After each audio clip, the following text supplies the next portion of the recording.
Good afternoon. Okay, so first up, Father Abel and I, 2 hours before the start, we got everything ready technically, because I had I'd used a piece of software called Prezi, which is a bit rather flashy actually, and it allows you to kind of pan in on things and pan out. But the problem is you need the internet for that, and somehow we can't now seem to get the internet connection and the projection of this screen. So, I'm just making excuses for the quality of the talk. So what I did do as a kind of parachute is that I converted that into a PDF format. But I haven't even looked at this PDF file. Okay? Because this happened literally 5 minutes before the bishop started speaking. So I don't know how this is going to go. I don't think it's going to go fine. But I'm just saying there might be some slight kind of incongruence between what I say and the slide, and there's nothing I can do about that. Okay? Right, there we go. Okay, and as the bishop said, or whoever kindly introduced me said, what I am interested in is making a sort of a reading of this text. 50 years old. I'm not going to ask you to put your hand up if you've read it or not, it'd be maybe too embarrassing. But you know, it's well spoken of, but it's not particularly well read, it seems to me. So anyway, here's the Holy Father. He's, you see, actually, in my hand was previously, you wouldn't have seen he was holding Humanae Vitae until actually I zoomed in. But there we go. That's going to be a glitch. And if we actually look at the document, there you go. Look, there's the document laid out. It's a small document. That's you know, however many sides there are in A4. So by church standards, that's a really small document. And I want to just zoom in on a couple of things in the document, on the text. You should have a copy of the text. You can follow in there, but depending on your eyesight, you can follow from where you are. But it's a kind of first come, first served type thing. Because I want to look at certain things here. Okay, let's have a look at the first line itself. Because it really, the document really sort of, how do you say, springs out of the trap with a really powerful statement. It says the transmission of human life is the most serious role in which married people collaborate freely and responsibly with God, the Creator.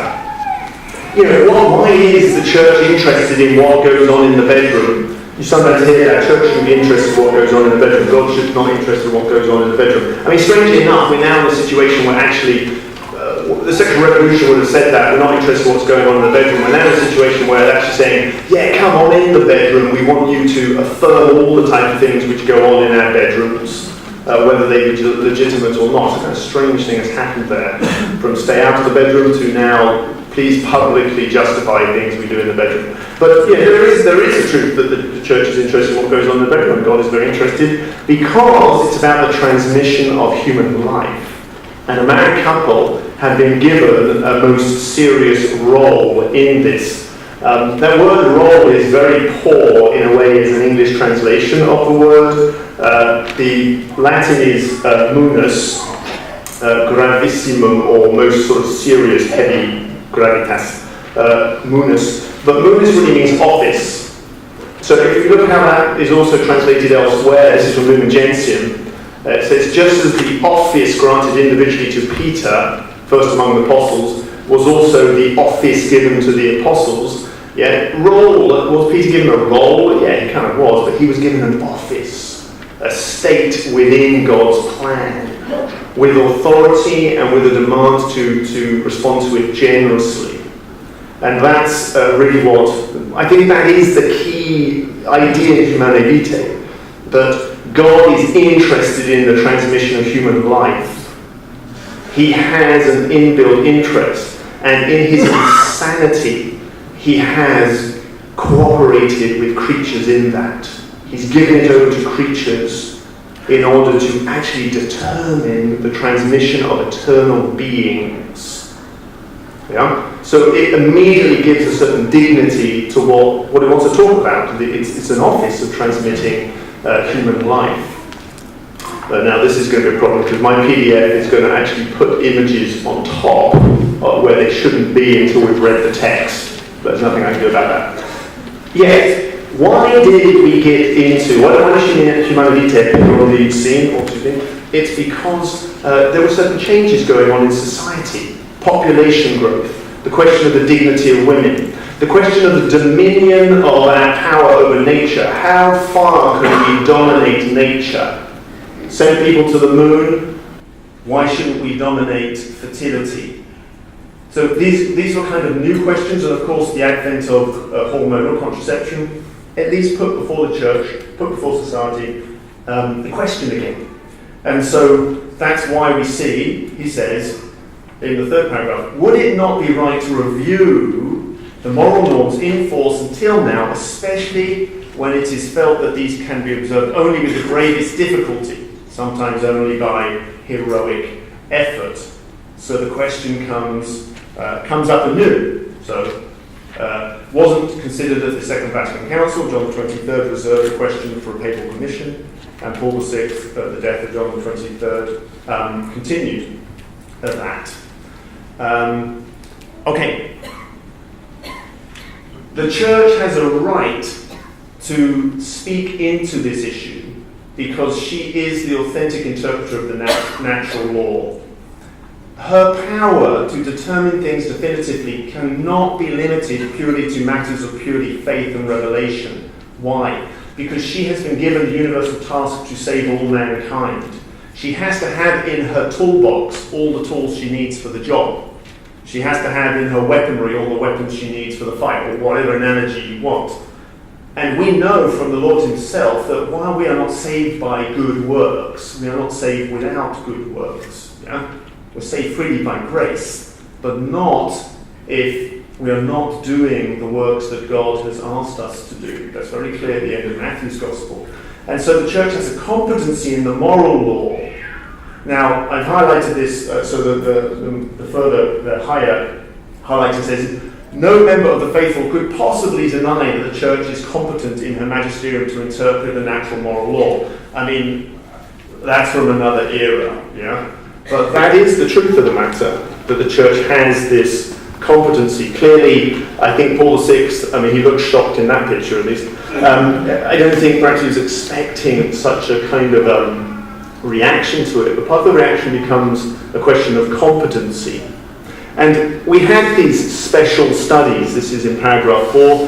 The Pope alludes to the fact that there was a papal commission which discussed this, and actually the majority of the persons on the commissions, who were a mixture of theologians and doctors and other interested parties, it seems, came to a judgment that actually you could have hormonal contraception, and the minority were opposed to it. Now, the majority leaked their a sort of a document which kind of preempted, I suppose, the encyclical itself.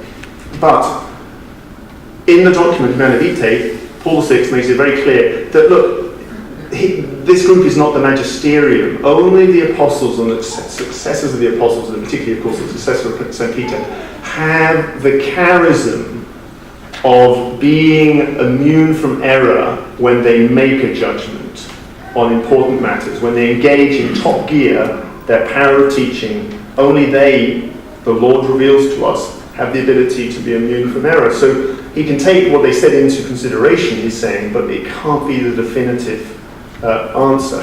And hence he says, by virtue of the mandate entrusted to us by Christ, we intend to give our reply in this series of grave questions.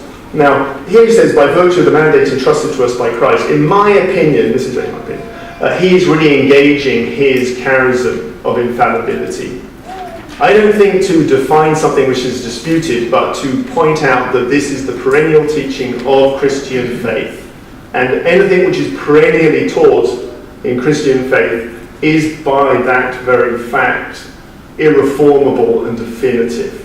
So in my opinion, the teaching laid out in Humanae Vitae is definitive, irreformable teaching, and Paul VI, after a dispute, is engaging his charism to point that out.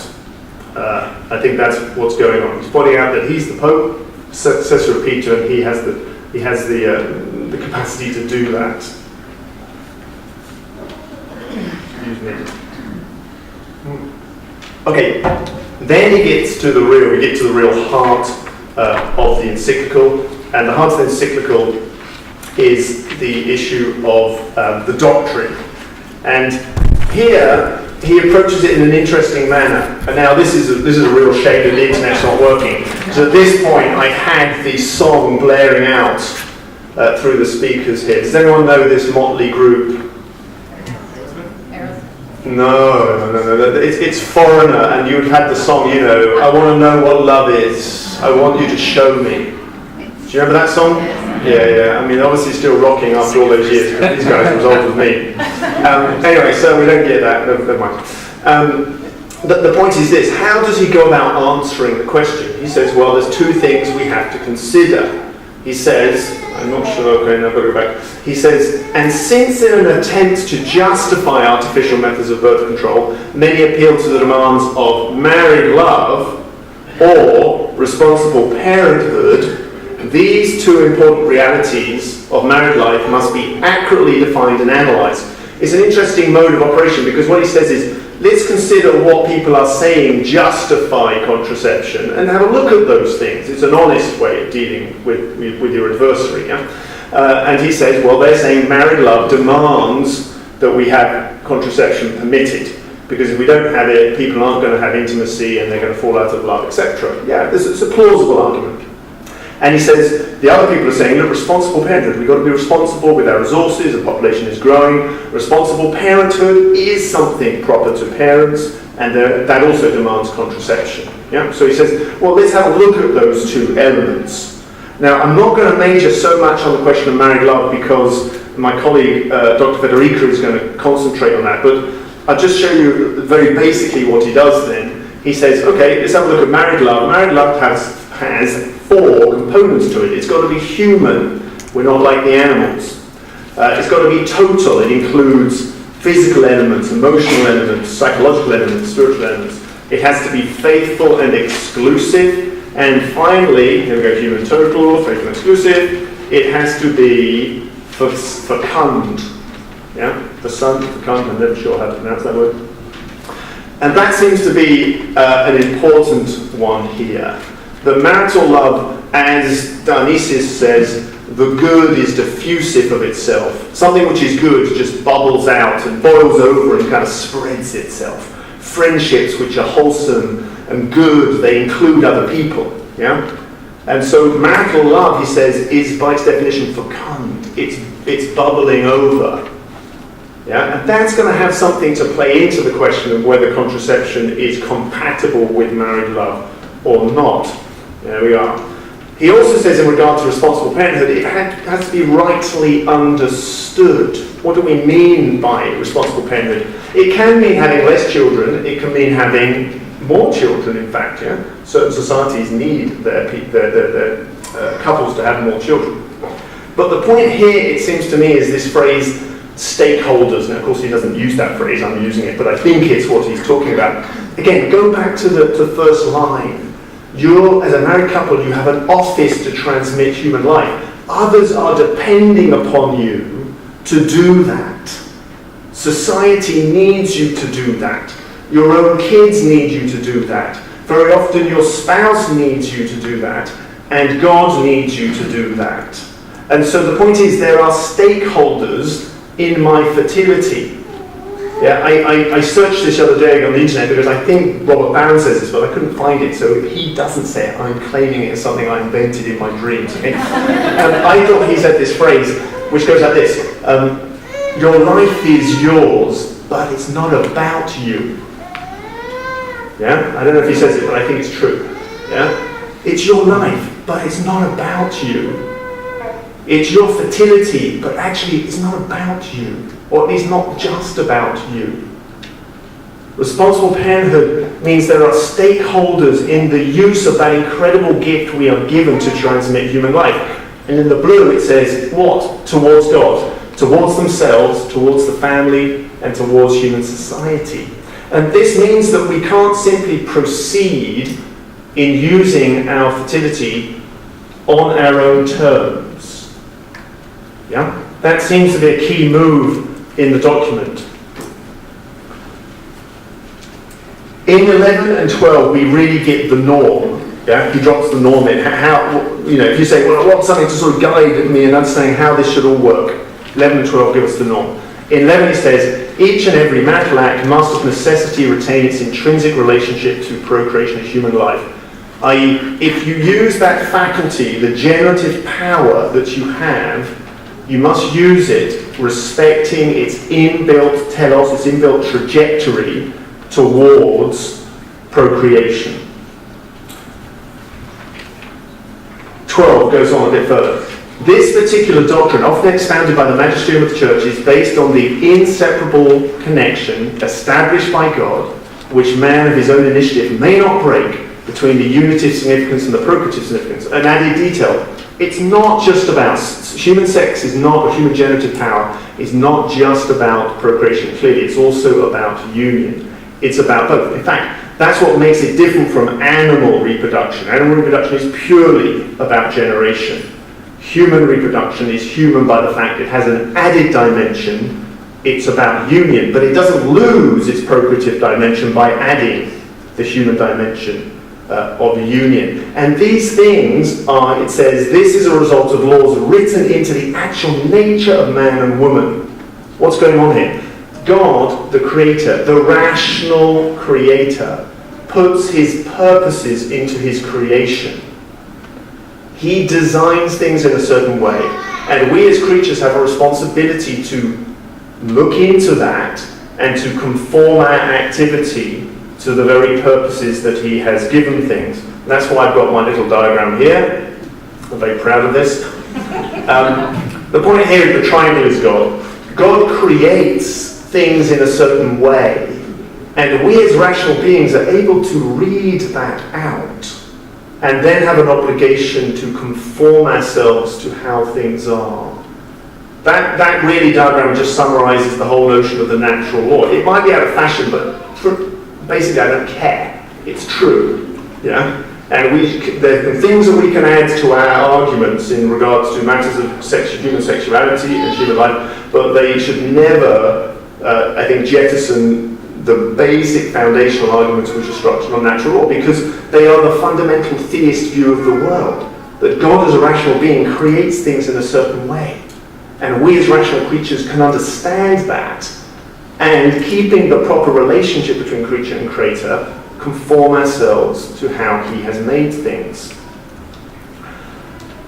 In 13, he just pushes that point home, the point that there is procreative and unitive dimension. He says, men rightly observe, now focusing on the unitive, men rightly observe that the conjugal act imposed on one's partner without regard for his or her condition is wrong. I'm not going to read the rest of it, blah, blah, blah, blah, blah. It's wrong to impose yourself on your partner because it doesn't respect the unitive dimension. Now, of course, there should be a lot of openness in a marriage. If one couple wants to have union, that intimacy in the marriage, the other has a kind of obligation to be open to that, but we know that it can never really be imposed and retain its unitive and human dimension. And the Me Too movement taps into that. Yeah? That sexual intimacy, which is not properly unitive, is bad. Yeah? Now he goes on to say, yeah, but why couldn't we also be sensitive to the other dimension, the procreative dimension? Bishop, you were making that point. We sort of flip-flopped from one side to the other. We have a very reasonable position in Humanae Vitae to hold the two in balance. Maybe in summary of all the doctrinal elements, or maybe in summary of what I've tried to say up to now, I would highlight this line where he says, one is not the master of the sources of life, but rather the minister. Yeah? That meshes with the first line of Humanae Vitae, that we have an office of transmitting human life in collaboration with the Creator. We are ministers and not masters. And that makes a big difference in how we proceed. We have to respect the inbuilt purposes that God himself has given in the human generative power. Okay, where do we go from here? Oh yeah. Then he talks about recourse to the infertile periods, and he makes this point that the Church is not inconsistent when she says it is possible to use the natural rhythm of fertility and infertility. Of course, facing up to an objection that people would say, it's inconsistent. Well, you know, surely if the goal is simply not to have a baby, it doesn't really matter whether you do it this way or do it that way. And as Bishop pointed out, that's just not true. We know in many ways that's not the case. How we proceed is important. The means do not, the end does not justify the means, yeah? As this little diagram seeks to show. Well, let me just go back 1 sec. Well, why is it not inconsistent? Precisely because of this. There's no obligation for a married couple to have sex. There's no obligation in particular for them to do it. Our Blessed Mother and St. Joseph, true marriage, never consummated. It's unusual, yeah, accept that, very unusual. But there's no obligation at any particular moment. The point is this: if the married couple do decide to engage the generative power which has been given to them by the Creator, they simply need to respect its inbuilt purpose. They don't have to maximize the purpose. Yeah? They don't have to choose to do it when they could definitely get pregnant. It's like speaking. If I speak, I must use it in the proper way, which is to communicate truth. I may not lie, but I don't have to maximize the communication of truth in everything I say. Yeah? Nonsense rhyme is not lying, but it's not really maximal truth. Yeah? If we have a power and we engage it according to its proper purpose, that's fine. And when you use natural family planning, every time the couple come together and engage their generative power, they respect the inbuilt purpose of it. And that's why the Church considers it to be seriously and significantly different from contraception. Okay, where are we going now? Oh, right, I want to move, I haven't totally lost track of time, but it's okay, I'm about 2/3 in, so I think I'm okay now. I want to move now from Paul VI to, I think, really the sort of divinely appointed official interpreter of Humanae Vitae, John Paul II, and have a look at what he's got up his sleeve. You see, it would have been great here because it would pan down to all that stuff you can kind of see in his sleeve if you're close to the front. Well, there you go. I'll make my wife sit through it tonight in the hotel room so that I've got somebody who can be edified by it. Okay, now he was seriously interested in this matter because we see, look, we've got serious works from him, Love and Responsibility, way back in 1960, Families Consortio, Theology of the Body, Letters to the Families, Evangelium Vitae. Evangelium Vitae I'm putting in here, because it's not directly about Humanae Vitae, but he does have that important little point where he says that they are different, morally different issues, abortion and contraception, but they are fruits from the same tree. Yeah?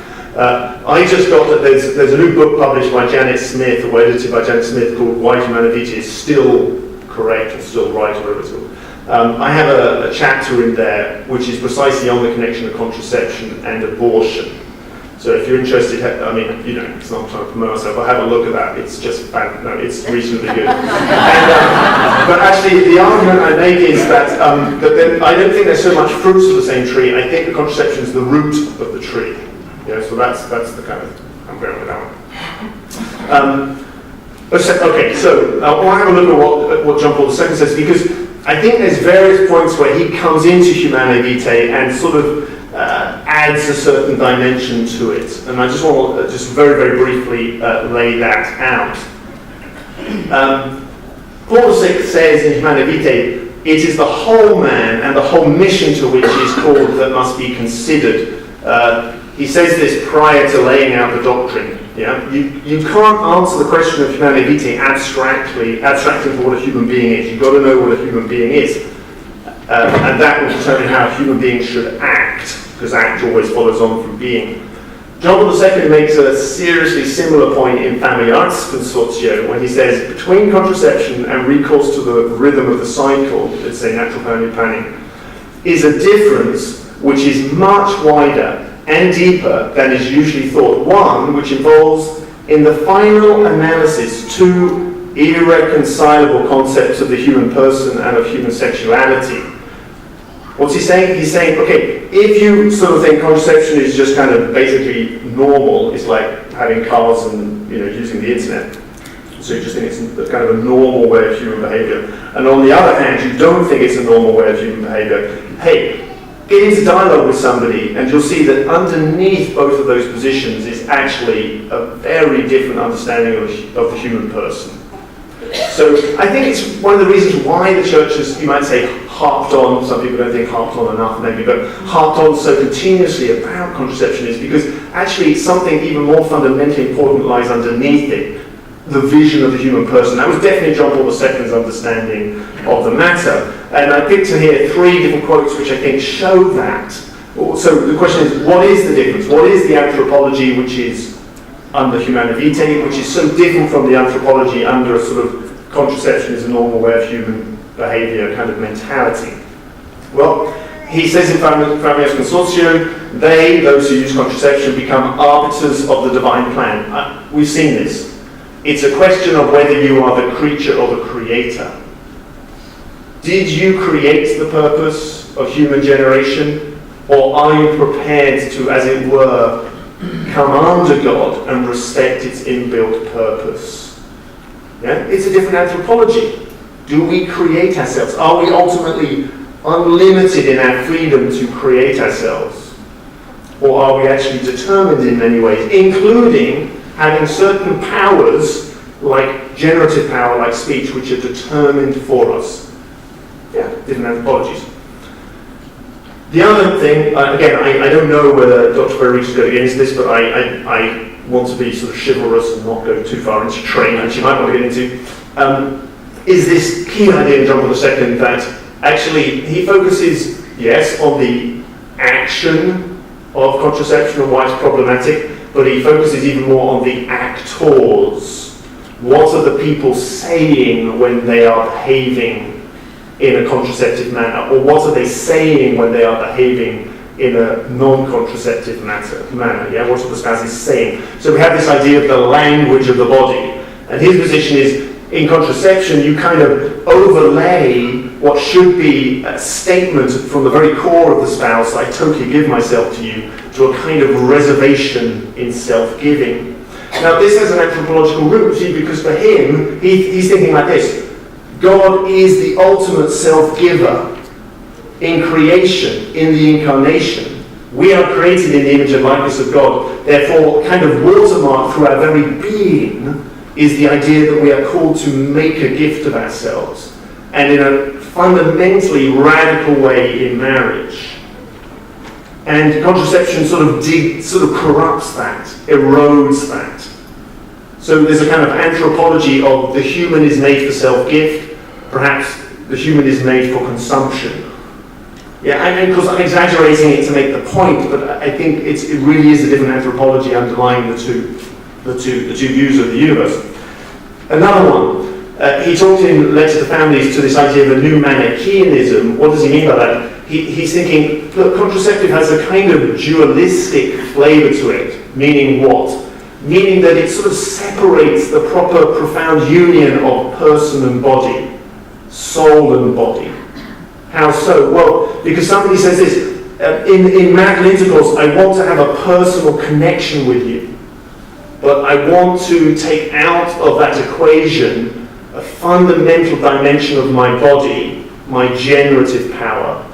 Now, a fundamental dimension because it's actually the dimension which I give to you uniquely. I only give my generative power to my wife. I give my mental and intellectual powers to my students, male and female. Yeah.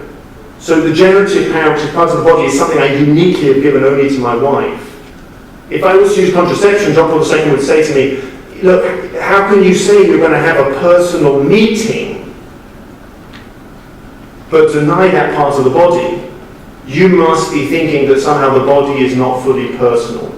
So you can still have a personal intimacy without the full bodily intimacy. Yeah, so I can't really develop it much more than this in this point, but I just want to show the importance of that. It's really separating the body from the person. And we are suffering from that in multiple ways now. Pornography is precisely the same reality. You separate the body from the person, you encourage the man or woman, often the man, to focus simply on the body of that individual, divorced from her personal worth. Yeah? Hookup culture is the idea that I can have an intimate bodily contact with you, but it's not going to actually change our personal relationship. Yeah? It's very strange. From a Catholic point of view, where the body is intrinsically part of the person, what you do with the body, you do with the person. But if you separate the two psychologically, you can get into some different kinds of behavior which seem normalized to you. And of course, gender theory. Gender theory is exactly based on the same idea. Yeah? I can have a male body, but the body not really being intrinsically part of the person doesn't define me as a person. So perhaps I'm a female or some other thing. Yeah? So contraception is a kind of thin end of the wedge. Now, I'm not thinking people go around analysing like this, but people have a kind of underlying philosophy, and so do societies, and they lead in certain positive or negative directions. Okay, coming into land. The bishop pointed out that there is an interesting paragraph in Humanae Vitae where Paul VI considers the negative consequences which could come from the culture of contraception. He says that another effect that gives cause for alarm is that a man who grows accustomed to the use of contraception may forget the reverence due to women. I think this is another point where Paul VI and John Paul II touch each other, because he's very, very interested in the theology of the body, of the relationship between contraception and chastity. That he understands chastity, and he develops this way back in Love and Responsibility, understands it as the virtue you need in order to integrate the bodily dimensions of love with the spiritual dimensions of love. So the deep sexual urge and sexual attraction that a man can have from a woman and vice versa need to be integrated with higher forms of love, self-sacrificing love, into one kind of dynamic of love in marriage. So sexual drive becomes the raw material for these higher kinds of love. And for him, chastity is the virtue which allows that integration. And yet contraception and contraceptive culture, it's doing something which utterly undermines that. It's part and parcel of this instant culture, everything instantly, everything now, gratification. And it's just another thing which puts an obstacle, and there's enough obstacles out there already, towards the development of this virtue of chastity, which, if it's not developed in marriage, as we know, can be disastrous. So I think this is then the third place where there's a profound conference between John Paul II and Paul VI. Now, somebody might object and say, okay, well, this is all really lovely. It really is a beautiful vision of human sexuality, but it's simply not practical. It's hard, as the bishop said, and we shouldn't deny how hard it is. Yeah? What would he say to that? Well, in Theology of the Body, he picks up on these three guys. This is Nietzsche, Marx, and Freud. He calls them the masters of suspicion. Well, he didn't invent that. He's relating that from another philosopher. And the point is this, that he says, well, Nietzsche thinks everything in this world is because people just want power. And Marx, everything in this world because people want material belongings. And Freud, everything in this world is determined by base sexual drives. Yeah? And he compares that to Christ, who knows the fracture that is in human sexuality, but that element of human life, human sexuality, is included in the redemption. He has this phrase, the redemption of the body. The redemption of the body isn't just the resurrection of the body at the end of time, it's the fact that the redemption, even now, sinks its roots into your bodily world, the world of human desires, including human sexual desires. And in a way, you see, to deny the possibility of living the teaching of Humanae Vitae is to deny the redemption of the body, which is to deny redemption. It's a kind of anti-gospel. I think this is how John Paul II would see it. It's a kind of not just moral heresy, to deny it. It's a kind of dogmatic heresy because it's saying it's not possible to live this profound union of body and soul in marital love. And finally, one more confluence, which came to me when I was thinking about this, one more confluence between these two great men is this phrase, civilization of love.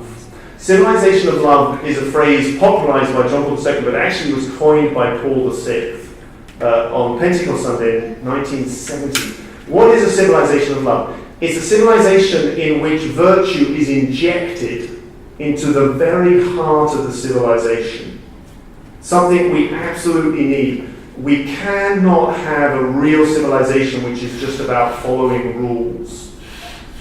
This is a key insight to Catholic social doctrine. I've taught that many times and it comes up again and again and again. I think it's missed often. It's a key insight to Catholic social doctrine that making new rules and setting up new systems is never going to change civilization.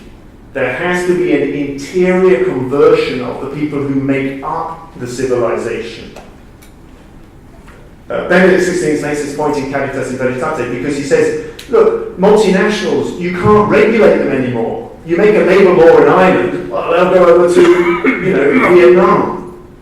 How are we going to regulate society anymore with laws? We can't. We have to bring about virtue in the very hearts of the people who run these companies. Yeah, that's an element of what I'm saying, the injection of virtue into the very heart of society. And it seems to me that Humanae Vitae is a key element of that, building a civilization of love. Why? Well, think of this analogy. Everybody is made up of cells, and every cell has a nucleus, and in the nucleus are the chromosomes and the genes. Yeah? This is like human society is made up of families who are the basic cell, and the married couples are the nucleus. And marital love is the very DNA. The doctrine of Humanae Vitae protects that marital love, that DNA, from mutations, which, if they are not protected from, will corrupt the cells and spread a cancer throughout the whole body. That's the doctrine of Humanae Vitae, to protect the very DNA of society, without which it's not possible to have a civilization of love. So to me, I think Humanae Vitae is one of the very blueprints of the civilization of love. Not a blueprint which has been tried and found wanting, but a blueprint which has never been tried. Or perhaps we could put it this way. Humanae Vitae remains 50 years on a signpost, a sign of contradiction, no doubt, which points the way, the narrow way, no doubt, but the way to an authentic civilization of love. Thank you.